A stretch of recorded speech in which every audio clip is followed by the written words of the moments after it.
Hi, I'm Emily Williamson. Welcome to Full Circle, and we're here today to talk about targeted industry clusters and some of the work that's coming out of the Economic Health Office. And with us today, we have Lisa Replow with the Colorado Clean Energy Cluster. Welcome, Lisa. Thank you. We have Luann DeCourcy with the Colorado Water Innovation Cluster. Welcome, Luann. Thank you. And Sam Hodling with the Economic Health Office. So at the City of Fort Collins, I should mention. Mm-hmm. So let's start off by defining for people what are targeted industry clusters and how do they form? Who wants to take that? I can start and you guys can jump in if you Okay. want. Targeted industry clusters are geographic concentrations of companies along a supply chain. Two very notable examples that I think the average person could kind of connect with are Hollywood and Silicon Valley. In Hollywood, you have the filmmaking industry. In Silicon Valley, you have technology coming out of hardware, software design, chip design, et cetera, et cetera. So here in northern Colorado, in 2004, there was a study done, and what they realized was there was a number of industry clusters and geographic concentrations of companies that perhaps we needed to be a little bit more deliberate about. And so over the course of a few years, a higher level kind of economic development strategy was developed through the city and key stakeholders. One of those notable stakeholders is Colorado State University. We're really gifted to have a research and tech university here in Fort Collins. And out of that came the Colorado Clean Energy Cluster, which was our first cluster, I believe, which was formalized in 2006. Yes, that's Yeah. correct. Great. Yeah. So anything you guys want to add to that?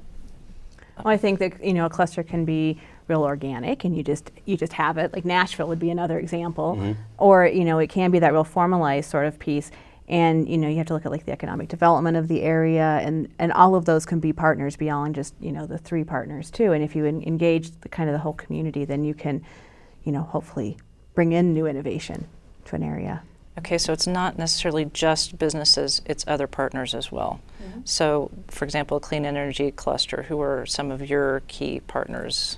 We really all clusters are focused around the collaboration between governments. So in our case, it's city governments. And what's cool about the Clean Energy Cluster is it started here in Fort Collins, but it has grown to include Loveland and just recently Boulder as well. So we're able to do a lot of regional collaboration on projects. We have universities, so Colorado State University is a partner, and then we have industry. And we have a lot of great stories coming out of industry that were Fort Collins companies that have been involved in the cluster. So folks will know Spray. They've grown so much since the cluster was started.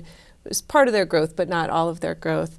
We've got one of the cornerstones of Fort Collins is Woodward. So it's nice to have that collaboration between large companies, small companies, then the universities, and the cities as well.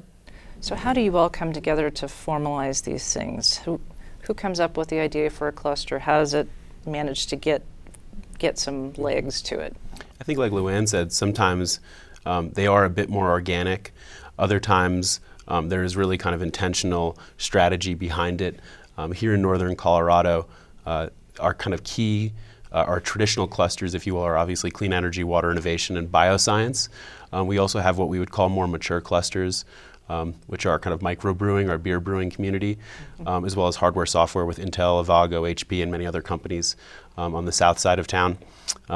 And it really can go both ways. I think that the big thing to keep in mind is that as you bring together the triple helix, potentially the quadruple helix with nonprofits as well, that mobilization can really address issues in your community. It can address regional issues with things like the Colorado Clean Energy issue or Clean Energy Cluster. You're really looking at issues of global importance and addressing those through research and technology out of the institution, pilot projects, which is where the city potentially comes in, as well as the businesses themselves and technology coming out of the private sector. So it's a unique approach to many of the kind of key issues of today. So when you say triple helix, just to define for our audience, you mean, and you all have mentioned that, but industry, government, and university. Yep. And now the quadruple helix would add nonprofits. Yeah. Okay. So what are some of the, and I think, Sam, you touched on this a little bit, emerging clusters? What are some, and maybe you all can help talk about how you've maybe helped foster some of those or how those are getting going? Absolutely. We have a number of key emerging clusters right now in my mind. It touches back to uniquely Fort Collins. Uniquely, Fort Collins was kind of our catch-all cluster for many years, which was beer, bands, and bikes, sort of our cultural differentiators, if you will. And now with our emerging clusters, we have local food systems, so the Northern Colorado Food Cluster, which, like the Colorado Clean Energy Cluster, is more of a regional cluster initiative. We have a lot of interesting movement right now around bicycle design, not necessarily bicycle manufacturing, but lots of small companies that are trying to design new types of bicycles, bicycle helmets even, things like that. And then I would also say that we have potentially an emerging cluster in music and arts. We have a lot of activity downtown with the Downtown Artery, with the new Bohemian Music District, with Spokesbuzz Fort Collins, which is a local nonprofit that sort of incubates musicians. And so as we look at our cluster strategy, we as an office are trying to help incentivize a lot of the kind of emerging groups, and we do that through our cluster fund and our cluster grants. Those grants are allocated on a competitive basis. A considerable portion of that money goes to our more established clusters to provide operational support, administrative services, program support, things like that. And we're also providing grants to emerging clusters. Okay, maybe that's a good segue to you both. Can you talk a little bit about some of the work that you've been doing with the grants that have been provided by the city, or others for that matter? Well, right now with the Water Innovation Cluster, water seemed initially that it was a cluster, but what we found with water is that it is the kind of the nexus of water and energy and water and agriculture and water irrigation and drones and around golf courses and watering, and it's really become more than water. And so right now we're really taking a hard look at the Colorado Innovation Cluster with city funds in order to create a strategic plan around where to go next and how to really become what those group of companies, the university really needs to all come together in a different way. And so we've taken kind of a step back and said, okay, where do we need to be? What do we need to do? And with Sam's help, we're working on a strategic plan around that right now. Okay, and yours was the second cluster to be developed after the clean energy cluster? Second or third. I believe the second, yeah. Okay. It happened around the same time as NOCO Bio. Right. Yep. So Lisa, your group is really the pioneer cluster, not that that was hard work, I'm sure, right? Well, I wasn't there when it all Yeah. started, but I was here in Fort Collins, but not part of it. But the Clean Energy Cluster really mobilized around Fort Zed, and there's sort of a Fort Zed of 2007 and before, and a Fort Zed of today. And so Fort Zed was kind of the original project where they developed a zero energy district in Old Town Fort Collins, and it was a collaboration across that triple helix. So it was the city, the utility, Colorado State University, and then folks like Spire, New Belgium, that all participated in this Fort Zed project. And that's kind of what created the impetus to keep the cluster going. Mm-hmm. And so a lot of what we do, really all the activity we do in the cluster in Fort Collins, we do in collaboration with Fort Zed. So Fort Zed continues on as a cooperation between the city, CSU, and the Clean Energy Cluster. And some of the projects that we work on today are we're doing, folks will see the new utility services building that's under construction on LaPorte. Is it on LaPorte? Mm-hmm. Mm-hmm. And that's an idea that came out of a Fort Zed meeting where one of our member companies, Positive Energies, is doing DC microgrids. So here's a building where it can take direct advantage of solar, adding battery for storage, and then converting their major loads to DC. And it's a really techie thing to say, but you don't have the conversion losses of taking that solar energy and converting it to alternating current. So that's been a really cool project that shows a collaboration of the groups. And then we've also really tried to go from just technical projects to projects that meet, that include people and finances. So moving from looking at a technical project to really how can we support the city's climate action plan goals. And those goals are based around surely environmental sustainability, but social sustainability and financial sustainability. And so we've tried to incorporate that in what we do in the cluster as well.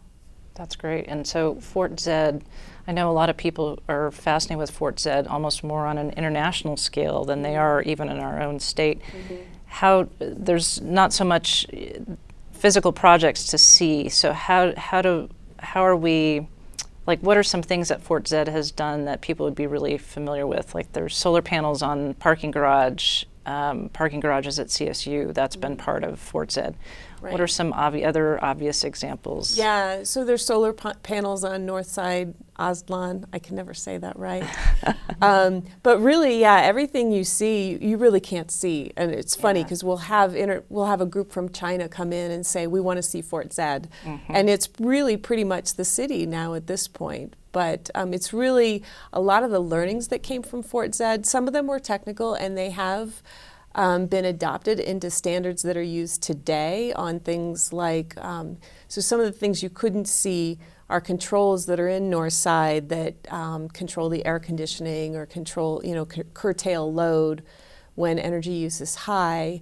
So a lot of the learnings from that have gone into things that are used across the world today. But the other thing is just that, how do you get a group of diverse entities together to work on a huge project like this, from a brewery to a utility to a university?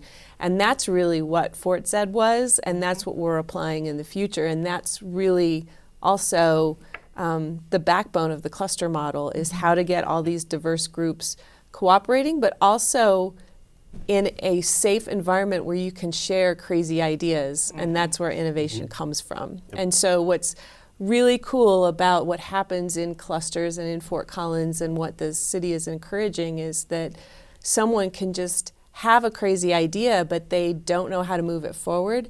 Yet somebody else at the table will add something to that and say, you know what, I have a technology that can fill that gap. Or, we did this in this other area of the country, and this was a challenge, and we created a new financing structure to make it happen. So I think when you talk about what's the magic of clusters, it's that giving people the opportunity to just say, I have a problem that needs to be fixed, and letting other people jump in and say, I have this crazy idea that might fix that problem. And you go with it, and you're brave, and you give it a shot, and sometimes it fails, and then you go, what did we learn from that? And why aren't we going to do that ever again? So that's what's really cool about clusters. Right. Yeah, great. It takes away that kind of competitiveness. Two companies would work together that would have never have worked together in the past, because they come together in a different way and for different reasons. It's not necessarily a profit motive, it's an innovation motive. Right.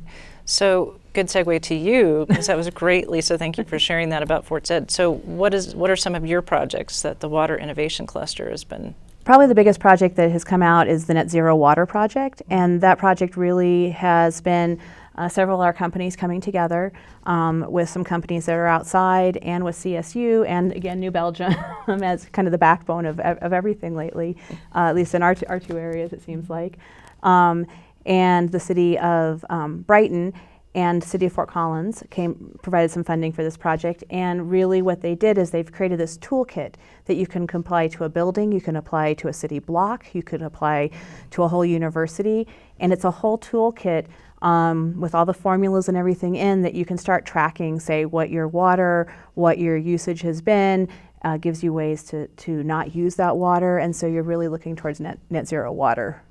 And so that's been kind of an interesting project that is going to take some other phases, and some of the companies are then going to be able to take that project and do other things with it as well. Now, how did Brighton get involved in that? That seems like It a little just- bit out of, I it- mean, it's yeah, sort of it's northern Colorado, but I think it got pitched to a larger group, maybe down in Yeah. Denver, and then Brighton just said, "Hey, we'll be a part of that," and Yeah. provide some money. So, that's kind of the great thing about the innovation. It can be applied in different places, even though we talk about it geographically. It's not really. right. Well, So- Brighton is actually one of the communities involved in the Georgetown University Energy Prize, which Fort Collins and Aspen are also Right. part of. So there must be some similar thinking going Right. on there. Something in so. the water. Yeah. There's something in the nicely put. So Sam, what are some projects of the emerging clusters, or some of these other clusters that you mentioned? Absolutely. So NOCO Bio has really been focused over the last couple of years on matching technology and innovators with potential funding streams. They've been mostly doing that through the Rocky Mountain Innosphere, which is a partnering organization in business, or not business, but kind of tech incubator with many of the clusters, actually. The Northern Colorado Food Cluster is probably our newest cluster on the block. They just got their 501c3 status a little over half a year ago. But they're taking on some pretty big projects. They've already assumed control of the Winter Farmers Market, which is an opportunity to extend sales opportunities for our producers and our value-added producers, which is kind of a key time for them. If you're making money over the summer at your farm stand, or going directly to institutions and restaurants, or selling at a farmer's market, then all of a sudden the winter comes, and where are you selling your product? So the Winter Farmers Market is kind of critical for a lot of small businesses that are in the local food system. And then, with Spokesbuzz, which is the nonprofit music incubator, they've done a lot of work with Band Swap, which is a program which takes musicians from like-minded cities and swaps them. And kind of the key there is, as musicians, one of the hardest things to learn and realize is how you create professional business opportunities out of touring. It's really hard for a lot of musicians, and so this kind of gives them kind of coaching and mentorship opportunities, and simultaneously puts them out on the road and says, here, you're going to learn on the fly. And we've seen some really great relationships and partnerships come out of that. I think it's also good to kind of go back to what Lisa was saying too about the climate action plan, and kind of get back to the economic health kind of desire to pursue a lot of the clusters that we do. We're a very, very triple bottom line oriented organization. It's social, it's environmental, and it's an economic.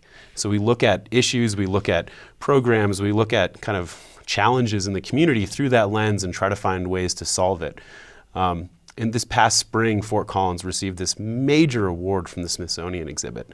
The Lemelson Center have a new, I guess it's an exhibit on places of invention and innovation as kind of the city of the future. They recognized Fort Collins a lot for kind of the clean energy technology and the desire to kind of look at climate change through a private sector lens and develop technology to address it. But I think it really gets to kind of the core of this community and kind of the heart and soul of our community.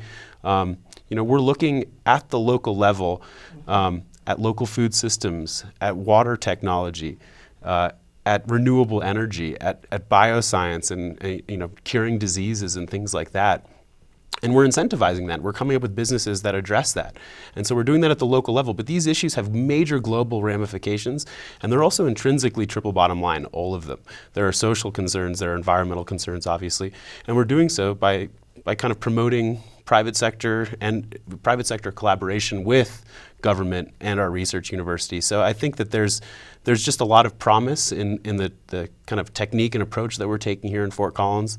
And a lot of folks around the country are getting really interested in why we've taken this approach, the results that we've achieved, and where we're going moving forward. Okay, great.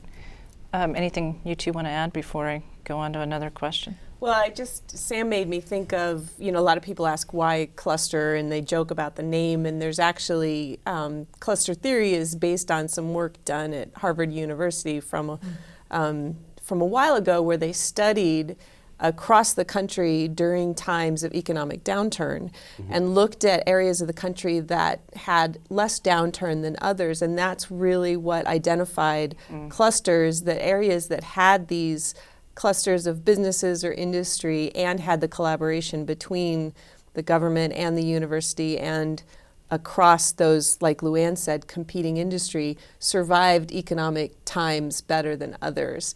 And so that's really, we kind of missed that when we were introducing clusters, but that's really what is behind this and why the city is investing in clusters.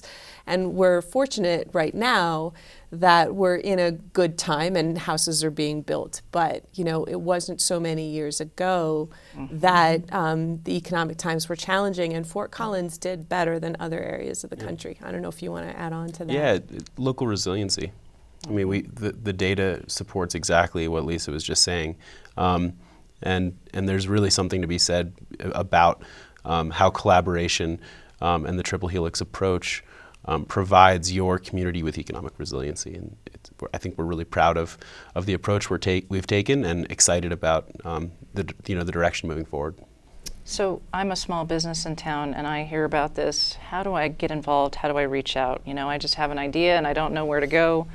How do you draw new members, I guess, or new fans to the industry cluster club, I guess?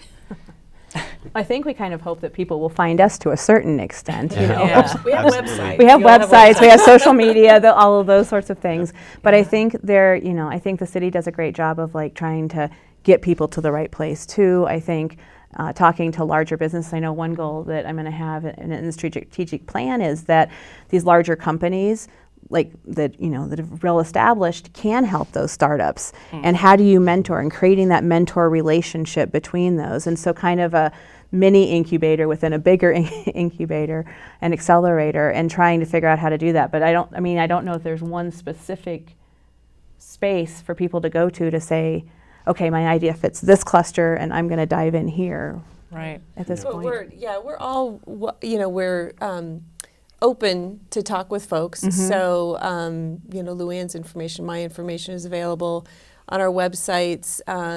We have regular member meetings, but guests are welcome. Usually Always. I'll chat with them first and make sure they know what they're getting into. Right.